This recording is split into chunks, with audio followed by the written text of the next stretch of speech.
And Michael Jackson's oldest nephew, Taj Jackson, joins us now exclusively live. Taj, good morning to you. What's your response to the claims made in this documentary? To me, they're ridiculous. I mean, I think anyone that actually knows Wade, he's relying on the public who don't know him to kind of jump to a conclusion. But there's a reason in the documentary that you don't see friends of his. You don't see the choreography community or the dance community running to his defense because they know he's lying. Do you know, Taj, why this has been released now? And did you know it was coming, or was it a shock to you and the family? It was definitely a shock. I think it was a shock because they knew that if they would have told us about it, we could have easily combated it. But they kind of wanted to spring this on us. And I know that HBO and Channel 4, they're trying to release this very soon so that we don't have anything to combat it with. But there's many, many, many things that what we want is the journalists to kind of just do, I would say do their homework or do a background check on these guys. And you can see that they've lied under oath plenty of times. So you say if you knew Wade Robson, you wouldn't believe these claims. How well do you know him, and how well did he know Michael? I would say that I knew Wade well enough to be the one to invite him when he felt that he could reach no one else in the family. I was the one that invited Wade Robson to my uncle's memorial. And he was so happy that I had reached out to him in 2009 for him to go to the memorial. And I remember being on the phone with him and him thanking me so much. And then he sent me an email, I sent him an email, and on it has his whole family listed as guests for the memorial. And so I'm also familiar enough with the Robson family because I would see them every time for Christmas.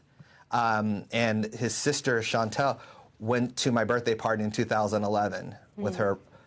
I think it was, I don't know if it was her boyfriend at the time or her husband, but I know because it's been so long ago. But so you obviously know them, you've known them for many years.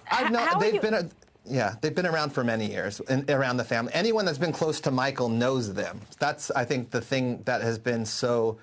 When I first heard about it, I was like, it's a lie. That can't be Wade. That's not the Wade that testified under oath that nothing happened. That's not the Wade that. And I was living at Neverland during the trial, so I saw the Robson family come. We had dinner with them. He introduced my uncle to his fiancée at the time. He was so excited to do that. He showed a short film to my uncle, and he wanted to know how it was. This is not the guy that he's pretending to be. And he's got. Well, not only that, I think a lot of people know him, and I think as this goes along, there's going to be a lot of skeletons that come out. But unfortunately, this is being fast-tracked. It was a late edition on Sundance. Favors were pulled. And it also is getting, I guess it's airing in March, so it doesn't give us much time. Can I ask Michael's 3 children, how are they coping with all of this controversy that seems to come up again and again?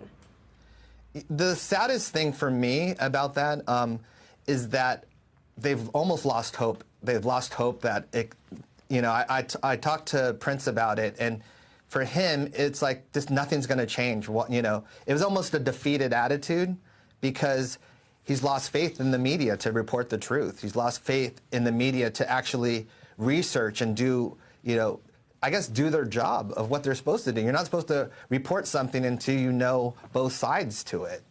Taj, what do you say to critics who support Wade and James and say that you're just trying to protect Michael Jackson's legacy and also the royalties from his music? Well, first of all, I wish I got the royalties from his music. So I think the thing is that with the critics, first of all, I think things like Me Too and Time's Up are super important. I'm actually a sexual abuse survivor, so that's why I'm taking issue with this, because I think this is doing a disjustice for other sexual abuse survivors. And so it's really frustrating because I thank you guys for giving us an opportunity to at least speak on this, but at the same time, I do feel that there's many outlets that they don't care about the truth. Taj, there is a lot of support from Michael Jackson's fans. You've launched a GoFundMe campaign to create a rebuttal documentary. How's that going?